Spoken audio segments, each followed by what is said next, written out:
Bom dia, queridos alunos, bom dia, queridos professores. É uma satisfação enorme estar com vocês para mais essa jornada de hoje. E nós estamos dando continuidade hoje na legislação empresarial, vendo essas partes introdutórias aí do direito empresarial. Perfeito?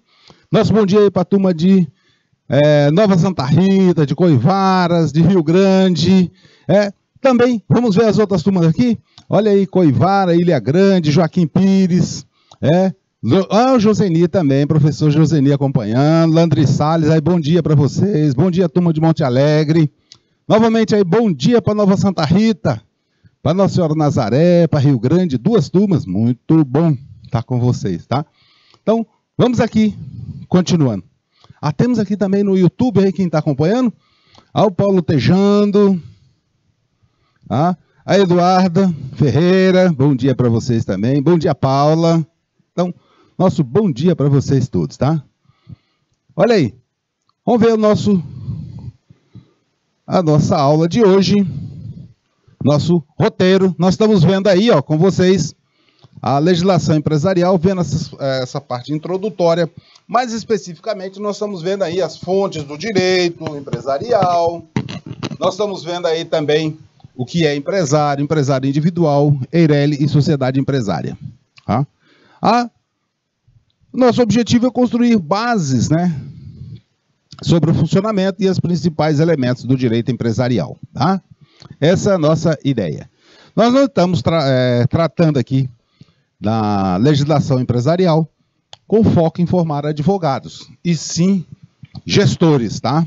Esse é o nosso foco. Então, saibam que caso vocês tenham algum problema, alguma situação assim que precisa de um conhecimento técnico mais aprofundado, aí vocês vão ter que recorrer ao profissional para auxiliar.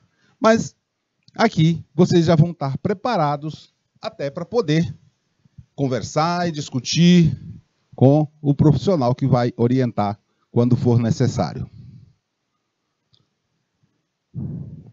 Dando continuidade, então, vamos conversar com vocês agora sobre empresário individual.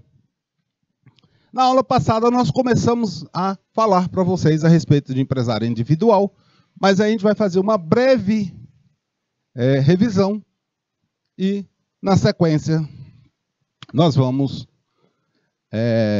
aprofundar esse conhecimento, tá bom? Então, vamos lá. Olha aí. Primeiro lá, definido lá no artigo 972, artigo 972 do Código Civil, os requisitos para o empresário individual. Assim, nós temos aí que o empresário individual é uma pessoa física, que organiza a atividade empresarial. Então,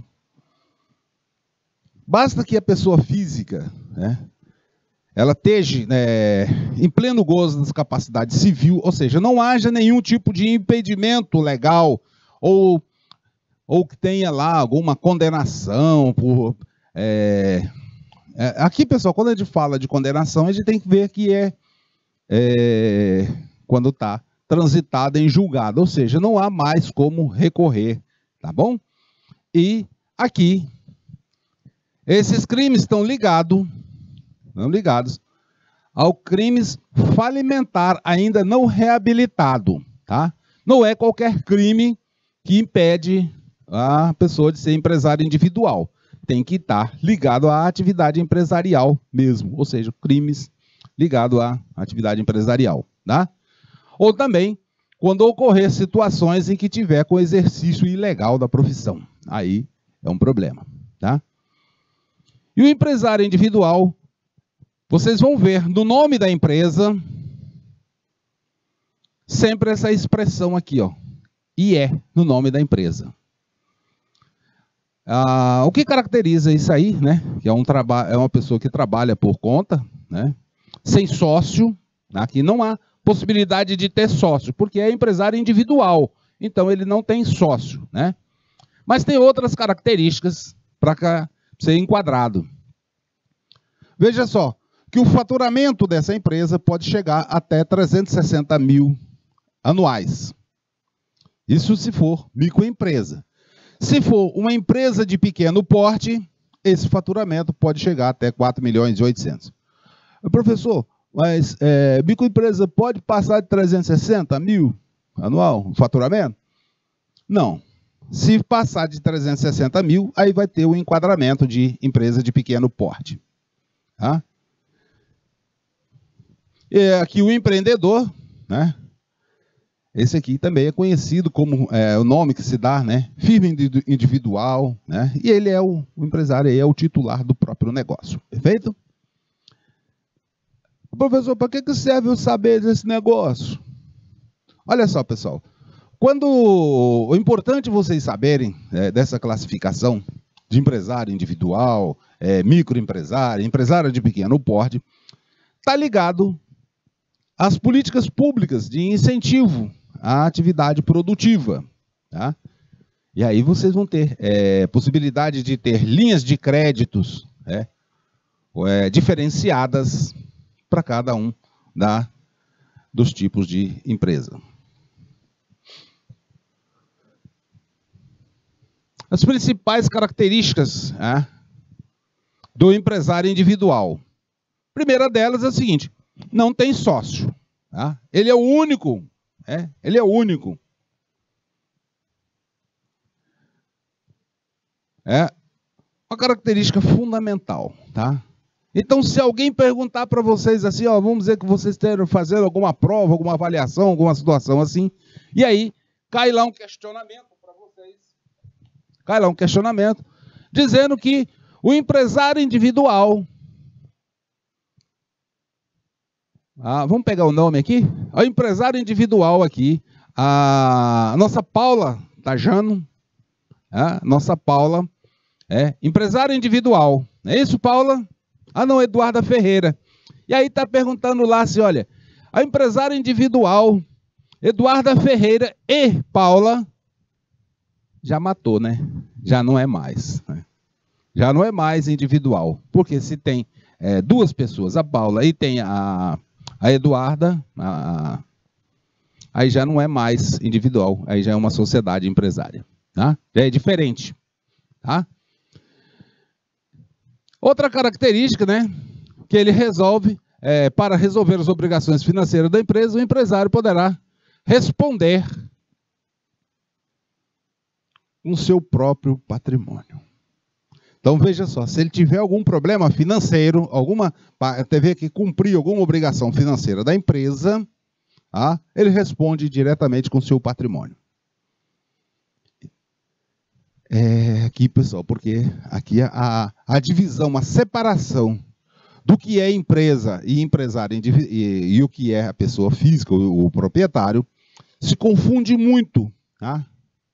Então, ele responde também. Né? Se caso ocorra uma situação assim do empresário individual, ele queira deixar de ser empresário individual, né? Ou seja, pode acontecer dele vir a falecer, a transferência da empresa para outra pessoa, para outro empresário individual, né? Ela só pode ocorrer em situação de falecimento ou mediante uma autorização individual. Então, não existe a possibilidade, diferente dessa circunstância, de um empresário individual falar assim, não, eu vou vender minha empresa individual. Ele não vende a empresa individual, tá? Para ele fazer isso, ele tem que ter uma autorização judicial. E caso ele venha a falecer, aí vai ter que ter o sucessor assumindo, né? Mas também vai passar pela questão judicial.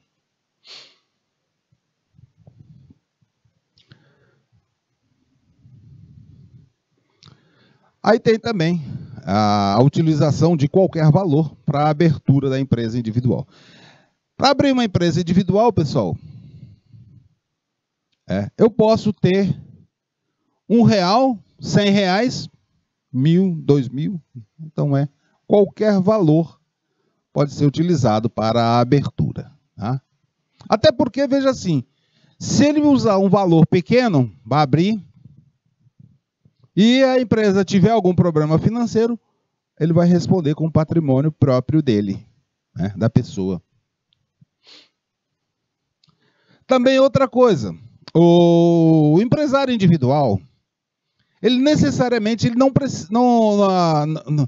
não é obrigado a trabalhar sozinho. Ele pode contratar funcionário? Pode. Ele pode contratar funcionários, né? É claro, né? A gente colocou aqui sem restrições, né? Mas lembrando vocês que a questão de contratação de pessoal para o empresário individual, ela está relacionada à necessidade para executar as atividades, as tarefas. Né? Não é porque eu sou empresário individual, então eu vou contratar aí um monte de... Não, peraí, né? Você tem que ver, fazer análise da necessidade realmente para exercer as atividades. Isso é do ponto de vista de gestão, tá, pessoal? Do ponto de vista legal, não há impedimento de contratação de funcionários. Pode contratar 1, 2, 10 e tal. Mas do ponto de vista gerencial, aí sim a gente analisa se realmente é necessário contratar. Aqui, repetindo para vocês, né, tem uma limitação para microempresa de faturamento de até 360 mil e 4.800.000 para a empresa de pequeno porte. E também temos a possibilidade de ter um faturamento de até 78 milhões, no caso da empresa trabalhar com lucro presumido. Então, essas limitações aqui de 360 mil e 4.800.000 está ligado à opção pelo Simples Nacional. Se não tiver opção, se a opção for pelo lucro presumido, e aí o faturamento pode chegar até 78 milhões, tá? E aí, na opção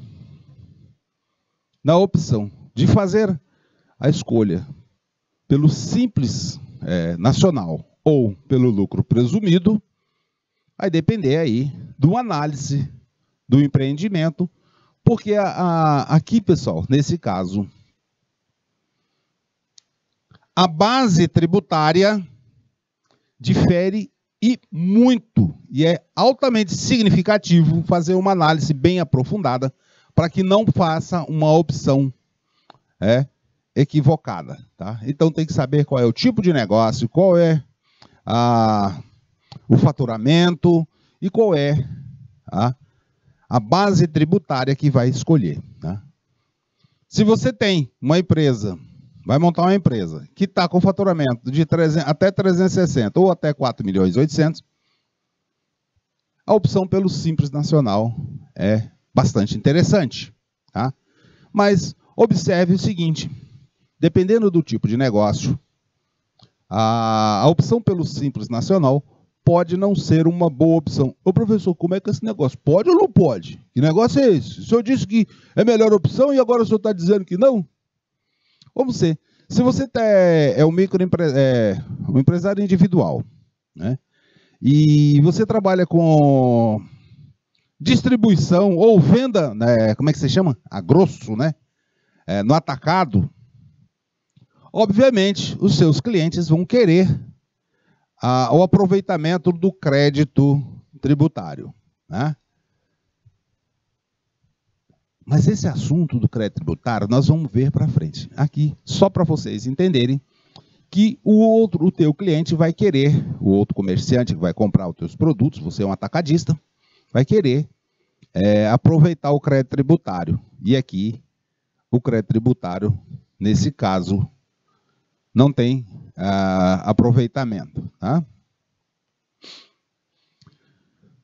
Outras características aqui, né, do empresário individual, vamos ver aqui as vantagens e desvantagens que temos. Primeiro vamos analisar aí as desvantagens, né? A primeira delas é que o patrimônio pessoal do empresário responde pelos compromissos financeiros da empresa. E aqui, pessoal, é importante, tá? É significativo saber isso. Porque imagina só, se a empresa, se o negócio não der certo, e aí, né, você vai ter que sacar do teu patrimônio pessoal para pagar. Beleza? A outra característica, a gente até comentamos, desvantagem, que o empresário não pode vender a sua empresa, né? Exceto nas condições lá de falecimento ou autorização judicial. De acordo com a legislação, né, o empresário ele não pode. Se caso ele mudar de país, a empresa vai encerrar. Você vai encerrar a empresa sem venda, tá? Então, importante saber essas duas desvantagens. Como é que você poderia até fazer? Existe alternativa se você está mudando de país e quer fazer a venda da empresa individual? Tem alternativa? Tem. O interessado, você pode transformar a empresa individual numa sociedade empresária, transformando ela numa sociedade empresária, e aí você vende a tua parte para o outro. Mas isso, pessoal, já é um pensamento, uma situação mais avançada que vai requerer vocês um suporte técnico, jurídico mais avançado. Agora as vantagens, né?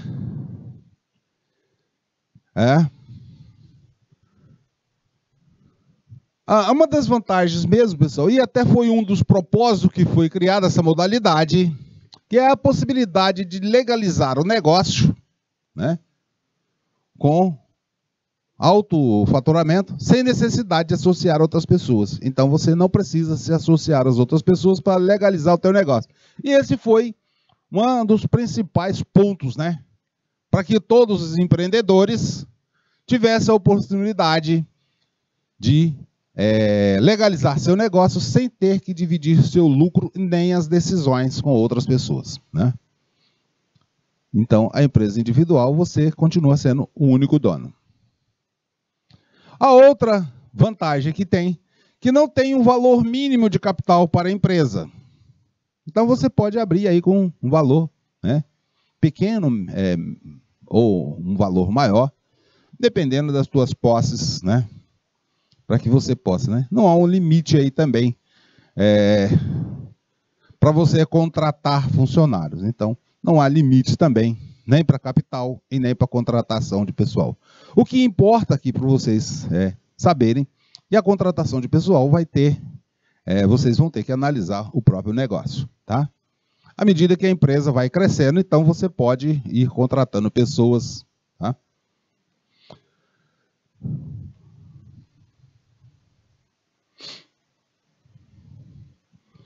Quem não pode ser empresário individual?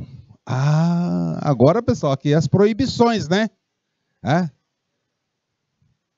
Quem não pode ser empresário, ou a gente chama, né, não é elegível para ser empresário individual.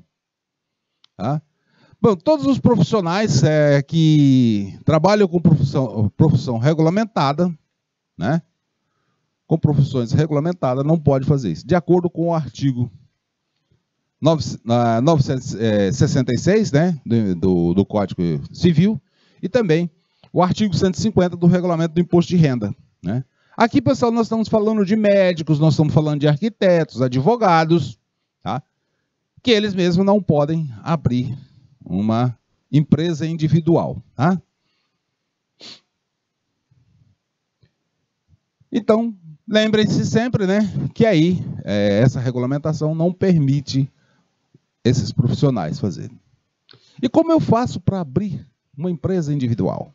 Agora sim, né? Chegou a hora da gente pensar em abrir uma empresa individual. A primeira coisa que tem que ser feito, pessoal, né, é conversar com um profissional, né, para que vai dar orientações mais específicas. Até porque, pessoal, o que nós estamos vendo aqui nós estamos vendo assim ter uma análise bem mais abrangente, né? Nós estamos aqui, ó, vendo a nossa disciplina aqui, trata de aspectos mais gerais para gestores. Então você vai ter que conversar aí com um profissional, pode ser um contador ou um advogado, que vai lhe ajudar muito, tá? O advogado vai lhe dar muitas coisas do ponto de vista jurídico. Já o contador vai lhe ajudar muito porque vai envolver questões tributárias e o contador está mais preparado para lhe orientar na melhor opção aí, tá? E aí você vai ter que vamos chegar ao modelo que vai se enquadrar melhor, né? Entre outras coisas, é preciso saber que a necessidade de registro do contrato social na junta começou. Ô, professor, mas não é... Não, um contrato social aqui, pessoal, é que vai ter, né? Os termos, como é que vai ser o objetivo da empresa, essas coisas e tal. Não é que você vai ter um contrato social com outra pessoa. É você mesmo, individual, que vai estar lá, você vai estar escrevendo qual é o objetivo da tua empresa, onde é que você vai atuar, qual é o endereço, vai se identificar como empresário, essas coisas todas, tá?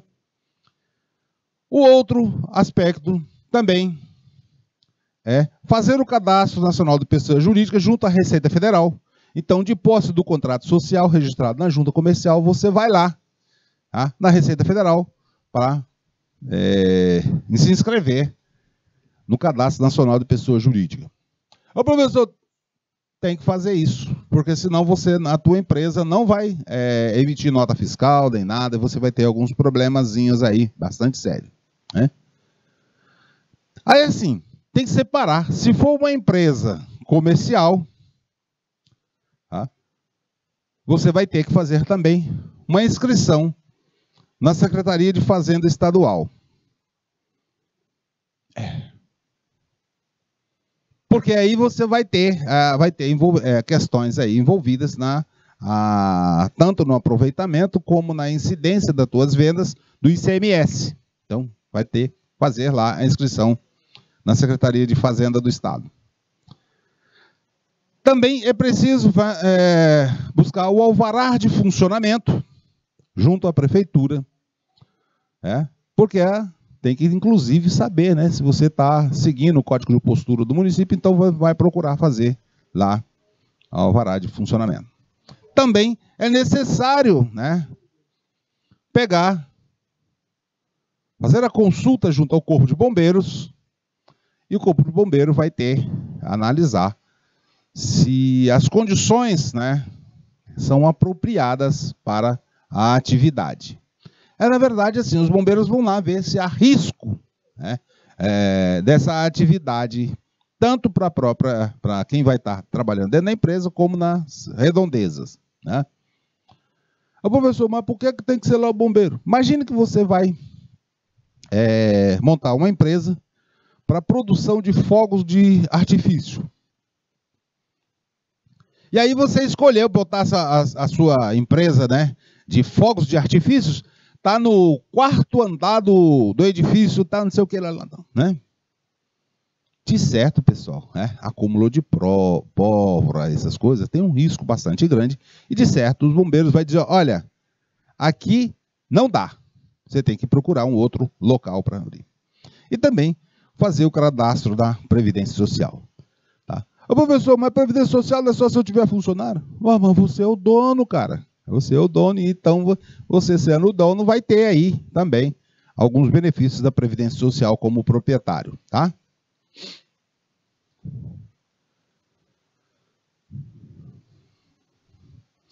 Também nós podemos dizer, né, que é obrigatória a inscrição do empresário no registro público, né, de empresa mercantil, né, registro público de empresa mercantil, para que você possa iniciar sua atividade, tá? E temos aí, esse registro aí, está regulamentado pela Lei 9.934, né? E a primeira coisa que tem que fazer é no Departamento Nacional de Registro de Comércio, né, lá do Ministério do Desenvolvimento, Indústria e Comércio, tá? Que é o responsável pelo Registro Nacional. Mas assim, professor, mas o ministério está lá em Brasília, eu vou fazer aqui em Ilha Grande e tal. Não, fica calma. Porque veja só, né? Você tem a junta comercial em todos os estados, que é responsável para fazer isso. Então, quem vai fazer essa conexão lá com o Departamento Nacional de Registro Comercial, para você vai ser a junta comercial, tá? Não vai ser necessário você ir lá em Brasília para fazer isso, tá? Ok? E aí vai ter todas as autenticações, né, para fazer as escriturações, emissões de certidões, né? Tudo isso vai ser lá realizado no registro junto com a junta comercial. Bom? Então, finalizamos ali a empresa individual. Agora nós vamos tratar de um outro tipo de empresa individual, só que agora é uma empresa individual de responsabilidade limitada. Tá? Vamos ver aqui, porque também aqui vai ser uma empresa individual, porém aqui, aquela questão que tem lá, que o patrimônio pessoal responde, aqui está fora. Tá? Então, vamos aí à nossa empresa individual capital, né?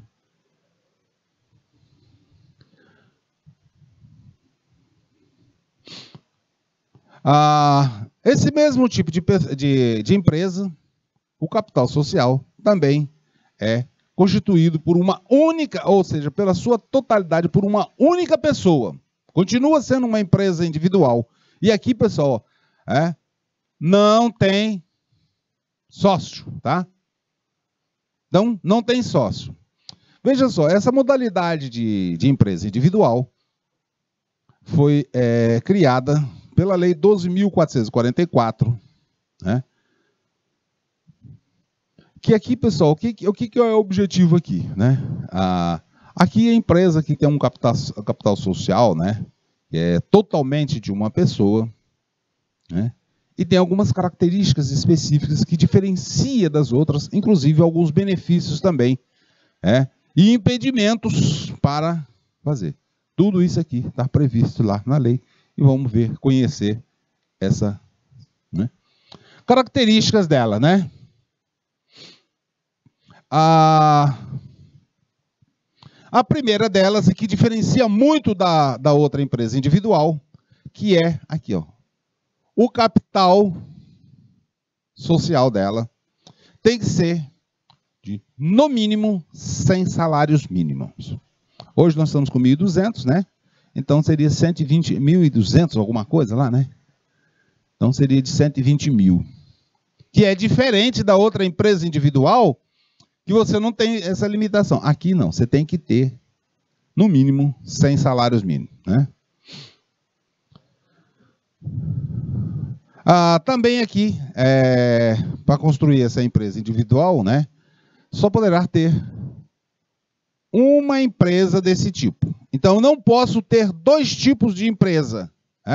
Eu vou montar uma empresa que é industrial e vou montar uma empresa comercial. Não, não pode.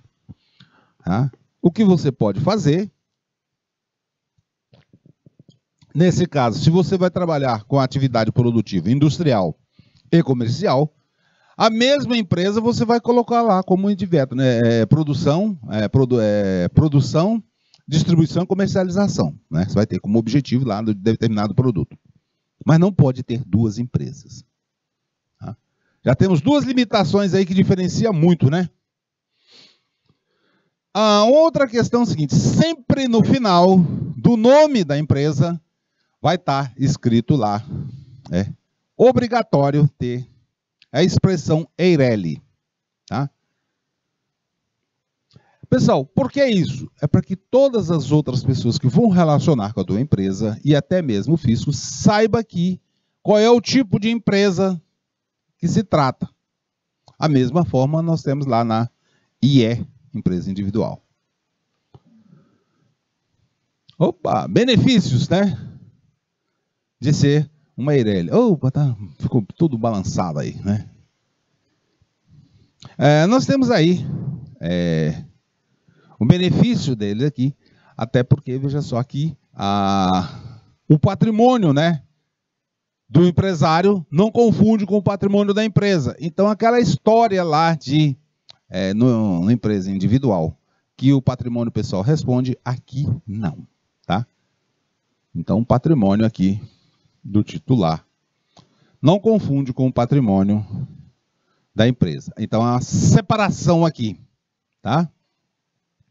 É claro que como o capital é de 100 mil, 100 salários mínimos, então esse capital dela que vai responder pelas obrigações, tá?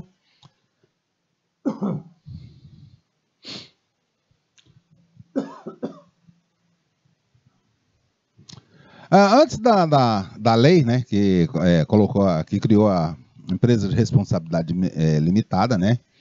Aí a gente tinha era sempre um confuso, né? Que agora ainda continua lá na empresa individual, né? Que não precisa de capital, mas o capital fundo. Então aqui, agora não tem mais essa confusão aqui de mistura do capital próprio da pessoa com da empresa, né? O que você precisa saber para abrir uma empresa? Né? A primeira delas, assim, né? Que você tem que ter a capacidade civil, né? E ser maior de 18 anos, está livre, né?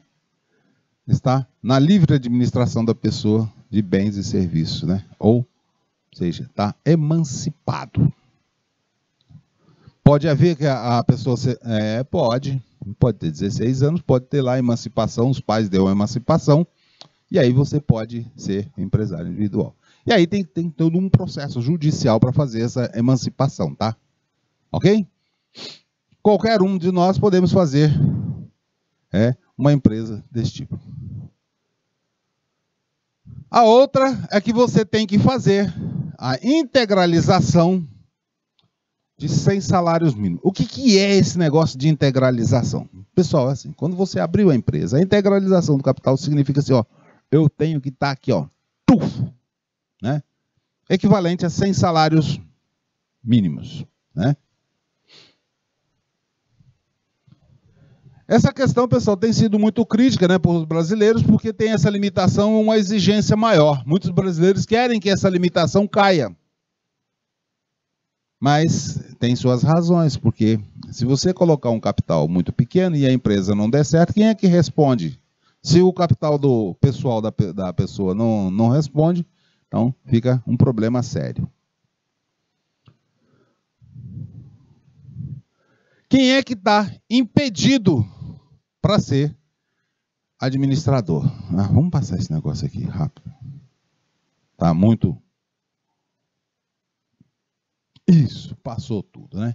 Quem é que há impedimentos para ser administrador, né? A legislação brasileira, né, ela tem algumas limitações que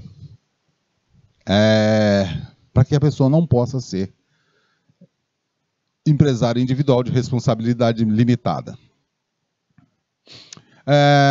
Se a pessoa tiver, né, condenado, né, com pena que vede ou seja que haja vedação ao acesso de cargos públicos, né? Então, foi condenado para não ter acesso. Ou seja, alguma pessoa que teve um problema, exerceu um cargo público lá e cometeu alguma coisa lá e foi condenado, e ele não pode exercer cargo público. Então, esse caso não vai poder saber. Ou então pode ser alguma situação de casos de crime falimentar, ou de prevaricação, ou de suborno, peculato, concussão, ou crimes contra a economia popular, ou contra normas de defesa de concorrência, ou contra o sistema financeiro nacional, ou então, com relação, crimes contra a relação de consumo, a fé pública ou a propriedade, enquanto perdurarem os seus efeitos da condenação. Aqui já é mais amplo, né? Aqui é mais amplo já os crimes. Então, vários que tiver condenado por qualquer um desses crimes aí, não pode ser administrador dessa empresa. Também não pode ser funcionário público federal, civil ou militar, ou também chefe do Poder Executivo, ou seja, o presidente, o governador, o prefeito, não pode ser administrador. Senão vai dar conflito, né, pessoal? Vai dar conflito de interesse, né? E aí vai ficar complicado, porque veja só, imagine só, se você é um agente público, presidente, governador ou então prefeito, e se acaso a empresa tiver algum problema, e você sendo prefeito, presidente ou governador, você vai ter que aplicar, por meio da tua equipe de fiscalização, vai aplicar uma sanção. E como é que você vai punir você mesmo? Fica meio complicado, não fica? Então, a mesma coisa que não pode ser são os magistrados, juiz, desembargador, ministro de tribunais, né? Ou membros do Ministério Público também. Pela mesma razão de conflito.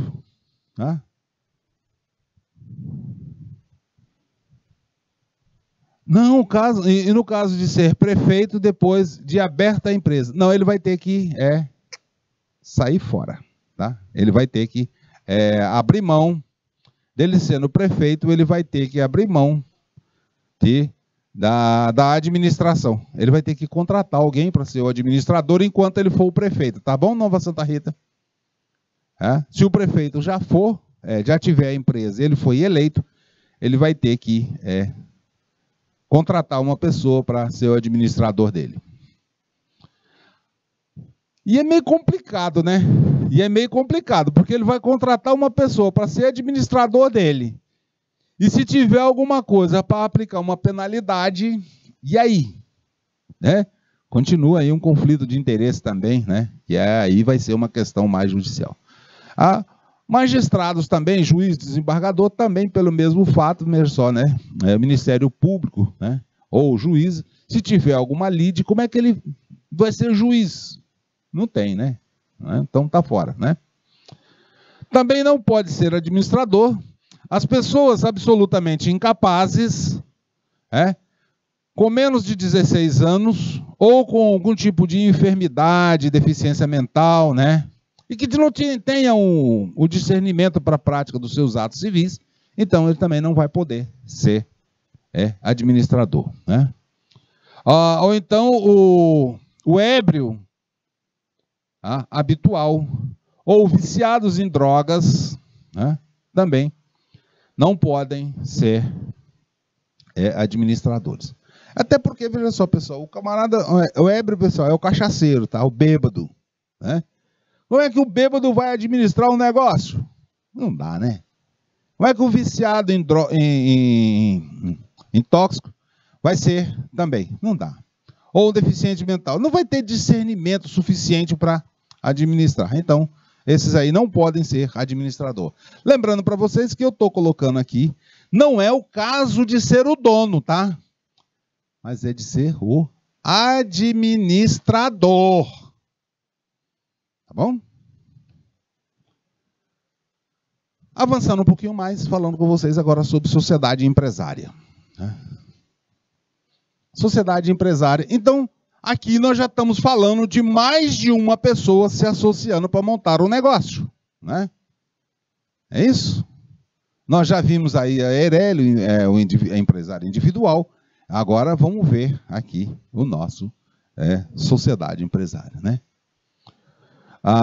Aqui no direito brasileiro, né, nós podemos ter a união de duas ou mais pessoas, seja ela física ou jurídica, que possam realizar a atividade econômica com o objetivo de obter lucro.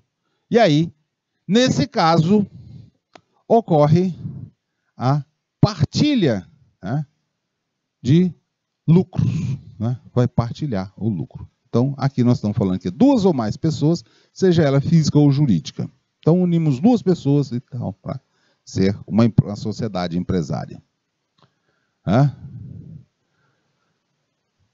Nós temos aí as sociedades personificadas, né? Que aí nós vamos ter, ela é uma pessoa jurídica, que tem uma personalidade jurídica, e temos as outras sociedades que não são personificadas, né? Que não é uma pessoa jurídica. Então, aí, não tem personalidade distintas, né? Própria. A personalização da sociedade traz alguns benefícios, né? Olha aqui, ó. A titularidade para a celebração de negócios em nome próprio da empresa, a titularidade dos processos judiciais, ou seja, ele pode responder diretamente pelos processos, tem autonomia patrimonial, e aí o patrimônio das pessoas, dos sócios, difere do patrimônio da empresa, tá?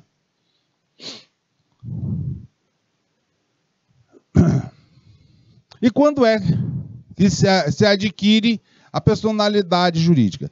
Já é lá, no artigo 985 do Código Civil, a personalidade jurídica é adquirida com o registro do seu ato constitutivo no órgão próprio, ou seja, lá na junta comercial. E aí, lá vai se ter o nome, tudo direitinho, tá? E essa sociedade empresária, né, prevista lá no artigo 986, nada mais é do que uma sociedade formada por duas ou mais pessoas que para realizar uma atividade econômica, né? Aqui, pessoal, não se trata nada de sociedade ilícita, tá? Aqui o conteúdo tem que ser lícito para que haja, tem. E essa sociedade tem suas obrigações, né? E vão recair essas obrigações em nome dos sócios respaldados na solidariedade das obrigações. Perfeito? Pessoal, nós já estamos no limite desse horário da nossa aula. Vamos dar uma pausa e vejo vocês na próxima semana.